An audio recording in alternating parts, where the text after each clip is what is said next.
Assalamualaikum warahmatullahi wabarakatuh dan selamat sejahtera.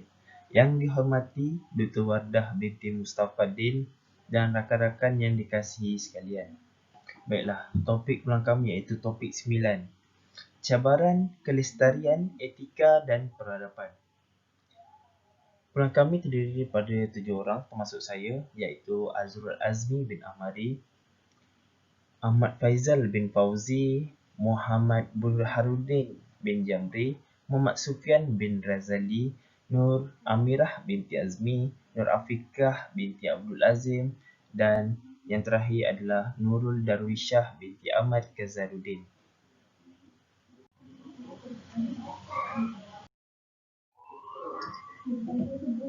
Kelestarian etika dan peradaban sejagat sentiasa tercabar dan terkesan oleh proses hakisan sosial. Hal ini dikatakan demikian kerana perubahan dalam masyarakat berlaku dengan pantas dan sukar dikawal, sama ada dari segi ekonomi, politik, alam sekitar, teknologi dan sebagainya.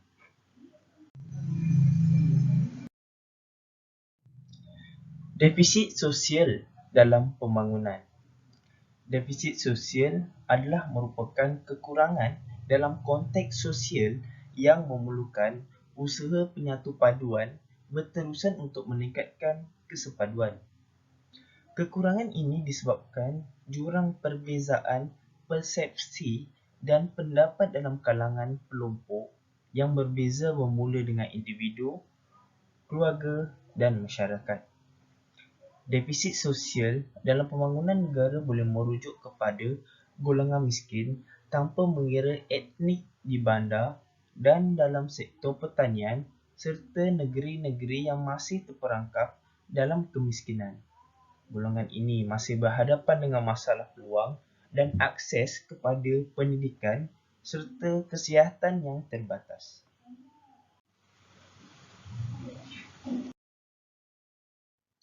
Defisit sosial dalam pembinaan bangsa memiliki 8 isu yang berkaitan.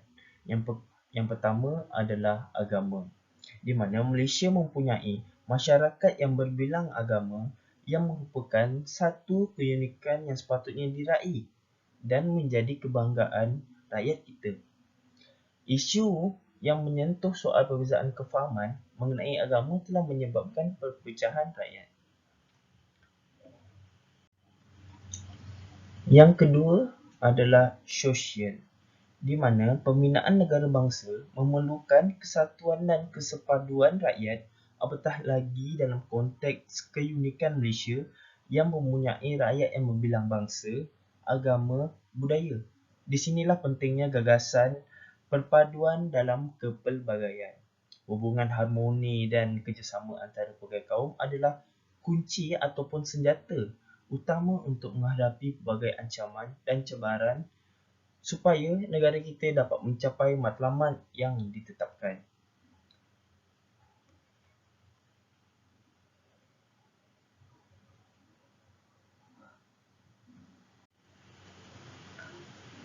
Yang ketiga adalah pendidikan. Jurang pendidikan telah disebabkan pengasingan sekolah antara vernakular yang menyebabkan penyatuan kaum dilihat sebagai mustahil untuk dicapai. Yang keempat adalah bahasa, di mana masyarakat Malaysia yang berbilang kaum dan majmuk telah mewujudkan masalah penggunaan bahasa yang berbeza-beza. Walau bagaimanapun, pendidikan bahasa Melayu mampu menangkis permasalahan ini dengan membina semangat, rasa bangga dan cinta akan tanah air di dalam satu wawasan budaya yang dihasratkan.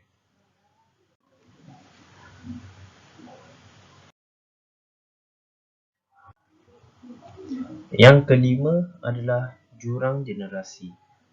Hal ini katakan demikian kerana perbezaan ciri dan pemikiran antara generasi ke suatu generasi telah mewujudkan jurang generasi yang menyebabkan penyatuan antara generasi sukar untuk dicapai. Keenam adalah gender.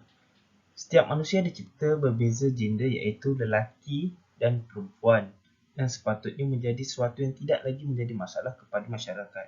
Perkara ini menyebabkan jurang di antara gender masih lagi wujud di kalangan masyarakat kerana dianggap lelaki dan perempuan adalah berbeza. Usaha dalam mencapai kesetaraan gender dalam urusan kehidupan seharian bukan hanya terletak kepada wanita semata-mata, tapi ianya adalah tanggungjawab semua pihak, bermula dari unit kecil dalam keluarga sehingga kepada unit besar, iaitu dalam pentadbiran kerajaan. Ketujuh adalah politik, di mana cabaran timbul kerana segelintir parti yang wujud adalah berasaskan perkauman yang masing-masingnya mempunyai tujuan yang tersendiri. Hal ini akan menimbulkan perpecahan yang tidak akan menyumbang ke arah masyarakat yang bersatu padu.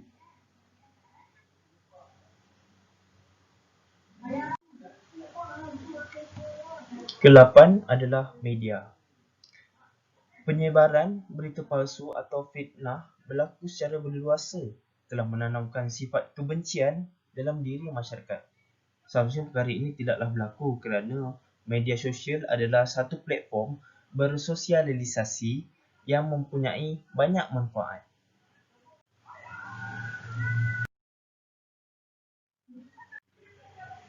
Peranan kerajaan dalam mengurangkan hakisan sosial dan peradaban. Yang pertama adalah mengenakan tindakan undang-undang kepada individu yang tidak menjaga etika khususnya dalam media sosial. Pekerjaan lain dikenakan tindakan yang berat. Yang kedua, kerajaan perlu menyebarkan maklumat berhubungan dengan adab dan budaya dalam menjaga kepentingan bersama. Ketiga, kerajaan perlu mewar-warkan kepentingan etika kepada semua masyarakat. Keempat, gerakan membasmi masalah sosial seperti melepak dan perbuatan vandalisme.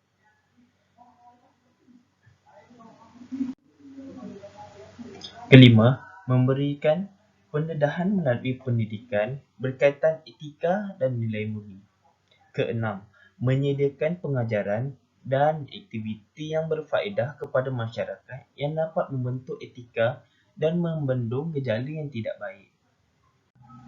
Ketujuh, hubungan kerajaan dan komuniti setempat perlu diadakan seperti jawatan kuasa keselamatan dengan mengadakan perjumpaan dengan komuniti.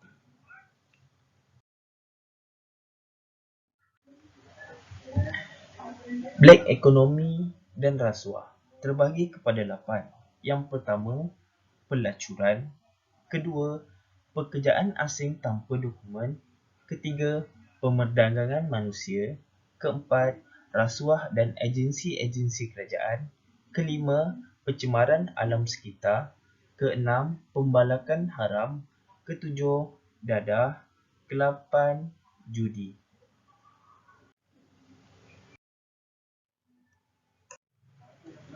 Seterusnya adalah pemerdagangan manusia, di mana pemerdagangan manusia ini terbahagi kepada 3 kategori. Yang pertama adalah pemerdagangan orang, iaitu merangkumi buruh paksa dan juga mangsa seks. Hal ini dikatakan demikian kerana kepentingan bagi sesuatu pihak yang ingin memuaskan nafsunya dan juga untuk kesenangan kehidupannya seperti menjadikan seorang itu hamba untuk alasan menjalankan urusan kehidupannya. Yang kedua adalah penjualan organ manusia secara haram, di mana ini akan melibatkan aktiviti jual beli secara haram, sebagai contohnya penjualan buah pinggang, hati dan sebagainya. Perkara ini kerana mendapat sambutan di luar negara, seperti contohnya China yang mana penjualan organ ini untuk dimakan. Yang ketiga adalah penyelundupan migran. Hal ini dikatakan demikian kerana secara langsung atau secara tidak sah seseorang itu keluar ataupun masuk ke mana-mana negara yang orang itu bukan warga negara ataupun pemasukin yang tetap sama ada dapat mengetahui atau mempunyai sebab untuk mempercayai bahawa kemasukan atau pengeluaran orang itu adalah tidak sah dengan merekrut atau mengangkut atau memindahkan atau menyembunyikan, uh, melindungi atau menyediakan apa bantuan atau perkhidmatan bagi tujuan pelaksanaan perbuatan yang disebut di atas. Seksyen 2 Akta Anti Perundangan Orang dan Anti Penyeludupan Migran 2007. Kesan kepada negara. Di sini kita boleh lihat pada peringkat awal ia akan merosakkan nama baik dan imej negara. Dan selepas itu ia akan menyebabkan penduduk setempat atau penduduk tempatan kekurangan pekerjaan. Dan terakhir adalah berlakunya pertambahan penduduk dan berpotensi bagi meningkatkan penularan wabak penyakit ataupun perkara-perkara yang tidak baik ataupun keburukan, mendatangkan keburukan. Seterusnya saya mempersilakan saudara Ahmad Faizal bin Fauzi untuk meneruskan perbincangan. Bismillahirrahmanirrahim. Assalamualaikum dan salam sejahtera kepada rakan-rakan dan juga doktor. Saya akan meneruskan cabaran pekerja asing tanpa izin iaitu parti. Dia ada beberapa punca. Punca yang pertama adalah berpunca daripada pihak majikan itu sendiri, di mana pihak majikan ini akan cuba untuk mendapatkan pekerja asing ini tanpa izin kerana kosnya lebih murah berbanding pekerja asing dengan izin. Kerana pekerja asing dengan izin memerlukan kelulusan daripada immigration dan sebagainya. Akan tetapi, jika mereka mengambil pekerja asing tanpa izin ini, mereka mampu menjimatkan kos dengan lebih banyak. Oleh kerana itu, mereka lebih cenderung untuk memilih parti sebagai pekerja mereka tanpa mengirakan kesan-kesan negatif yang akan berlaku seperti pembawakan masuk penyakit-penyakit dan juga kita tidak kenal siapakah yang masuk ke dalam negara ini secara spesifiknya. Baik, faktor yang kedua adalah pendatang asing yang belajar di dalam Malaysia dan tidak pulang semula ke negaranya dan tidak berdaftar ataupun memiliki dokumen ataupun pas pekerja. Setelah tamat tempoh pas lawatan ataupun pas pelajar, mereka ini tidak mahu pulang ke negara asal kerana ingin bekerja di dalam negara ini tapi melalui dengan cara yang tidak sah ataupun yang salah. Ini akan mendatangkan kesan, pelbagai kesan yang negatif dan impak kepada negara itu sendiri. Impak negatif kepada individu adalah jelas menunjukkan pihak majikan tersebut tidak mempunyai integriti. Jika tidak mempunyai integriti, ini bermakna tidak beretika dan juga tidak beradaban.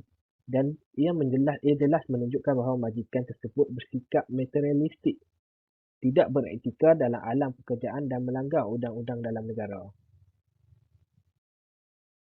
Baik, cabaran kelestarian yang seterusnya adalah pelacuran. Hakikat sosial yang berlaku daripada pelacuran ialah kerentahan akhlak sehingga berlakunya kegiatan pelacuran tersebut. Pelacuran boleh dikategorikan sebagai seks haram ataupun seks untuk mendapatkan wang.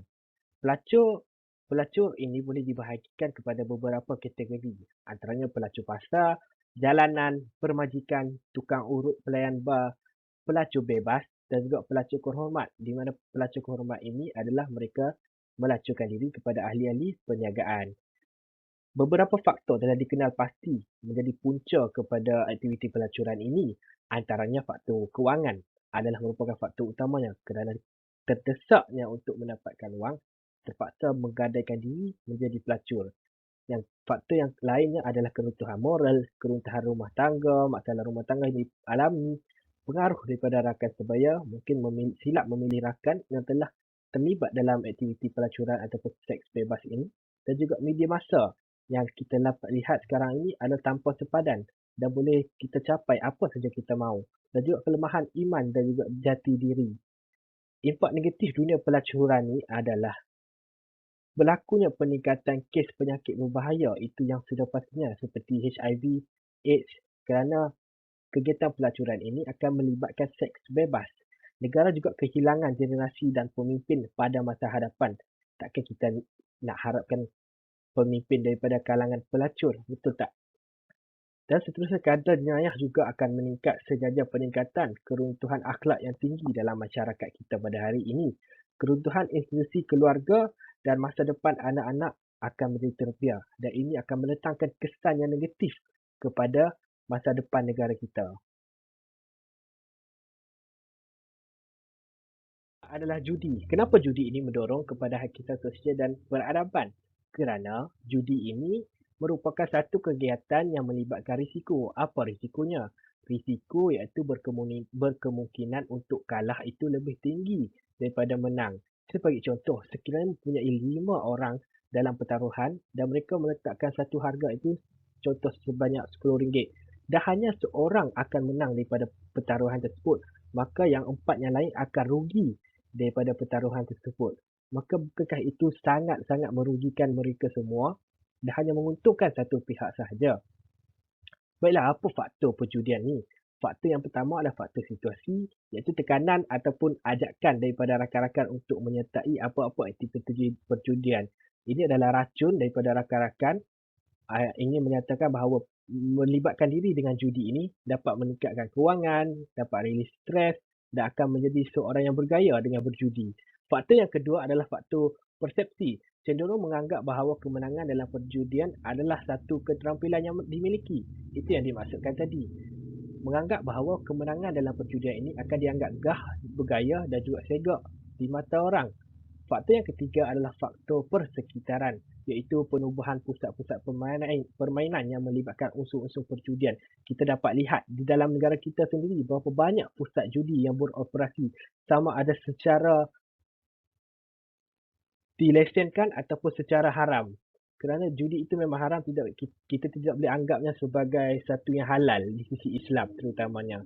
Contoh perjudian adalah perjudian online ataupun apa-apa saja yang melibatkan taruhan wang ringgit itu dikira sebagai perjudian.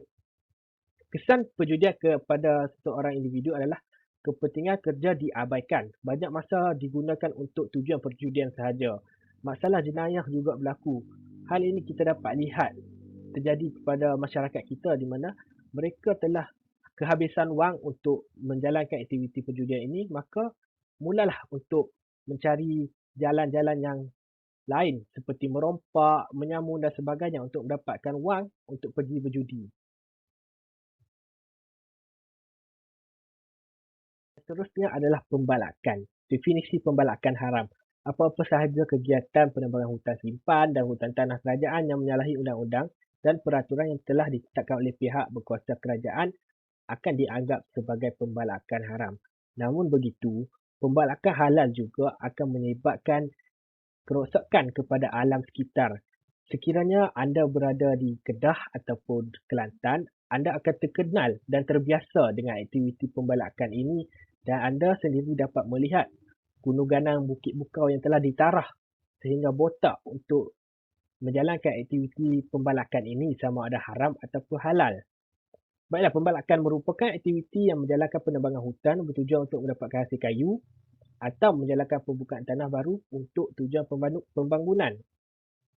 Aktiviti pembalakan ini biasanya dipantau oleh badan kerajaan Jabatan Perhutanan Negara bertujuan untuk memastikan tidak berlakunya pembalakan secara haram di kawasan yang tidak sepatutnya disentuh atau diterokai. Namun begitu, apa yang kita boleh lihat pada hari ini, aktiviti pembalakan ini berlaku secara berleluasa, terutamanya di kawasan-kawasan yang seperti saya nyatakan tadi. Jadi, kesan-kesan pembalakan ini akan menyebabkan hakikat tanah, pencemaran air, kemusnahan kawasan tadahan air, kemusnahan flora dan fauna. Ini adalah dadah.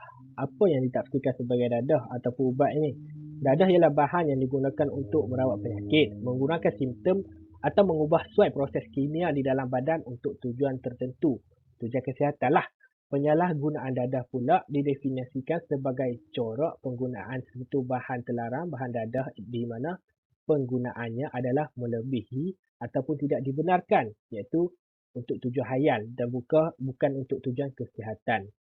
Terdapat pelbagai faktor yang menyebabkan seseorang individu itu terlibat dengan dadah, antaranya pengaruh rakan sebaya, tekanan di tempat kerja, tekanan dalam pembelajaran dan sebagainya.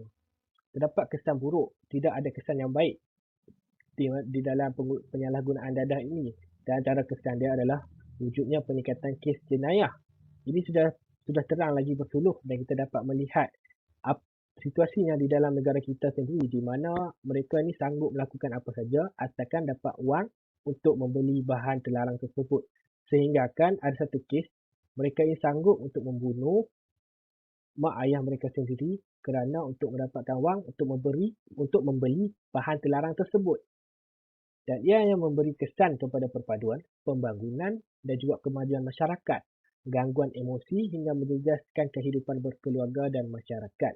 Ini sudah pastinya kesan negatif daripada penggunaan dana tersebut di mana kita dapat lihat sendiri keluarga yang mempunyai ahli yang merupakan penagih dadah, keluarga tersebut akan menjadi porak-poranda.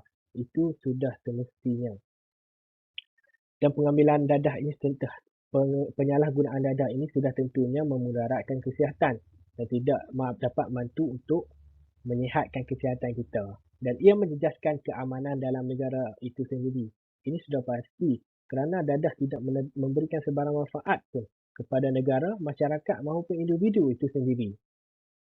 Dan satu lagi, rakan baik kepada dadah ini adalah ketum. Ketum juga dilihat sebagai satu ancaman dan memberikan kesan yang negatif kepada masyarakat ataupun individu itu sendiri. Bukan sahaja kepada kesihatan, tapi juga sosial.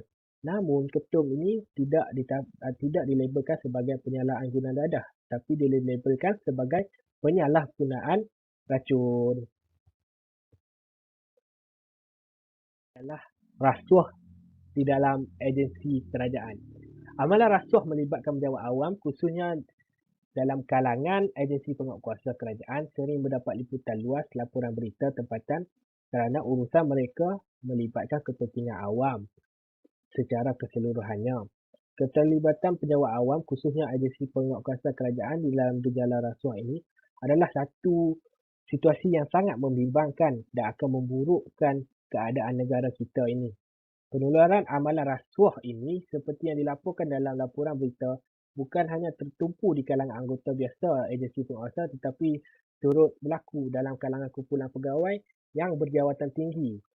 Ini kita dapat lihat daripada beberapa kes yang berlaku di dalam negara ini.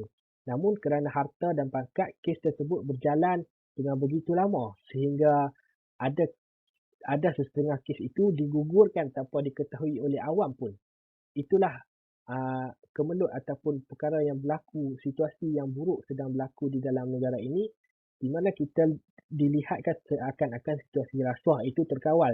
Namun kebenarannya dan realitinya adalah sebaliknya. Hal ini menyebabkan wujudnya defisit dalam ekonomi dan mewujudkan suasana yang rendah integriti dalam kalangan penguatkuasa awam yang sepatutnya bertanggungjawab menjaga dan memelihara negara dengan baik. Melalui rasuah inilah dadah senjata api dapat memasuki ke dalam negara. Punca utama kerosakan negara adalah rasuah.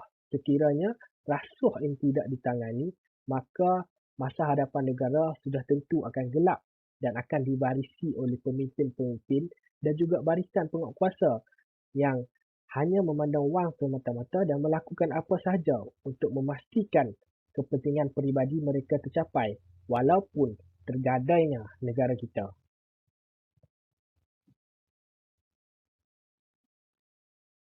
Baiklah, itu saja daripada kumpulan kami. Sekian, terima kasih.